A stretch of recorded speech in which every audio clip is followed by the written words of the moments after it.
Pemirsa, kita masuk berita yang pertama.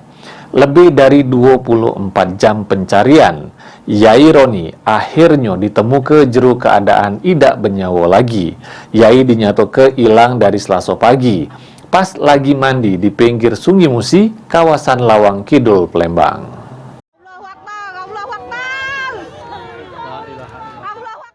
Pencarian yang dilakukan tim gabungan dari Satpol Airut Polrestabes Palembang bersama Basarnas Palembang sama dibantu warga yakni Abah Senen membuahkan hasil. Lebih dari 24 jam, Yai Roni ditemukan jero dak bernyawa lagi. Diketahui bermula korban yang mengalami gangguan jiwa mandi ke Sungai Musi di kawasan Lawang Kidul Palembang Selasa kemarin sekiranya jam 9 pagi. Warga yang ngelek pun negor korban, namun tidak dihirau ke oleh korban. 15 menit kemudian, korban tidak terselit lagi oleh warga karena terberak.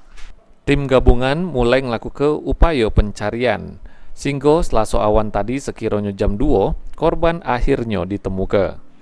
Korban pun langsung dievakuasi oleh tim gabungan, kemudian digawa oleh pihak keluarga untuk langsung dimakamkan. Mulyadi, PAL TV.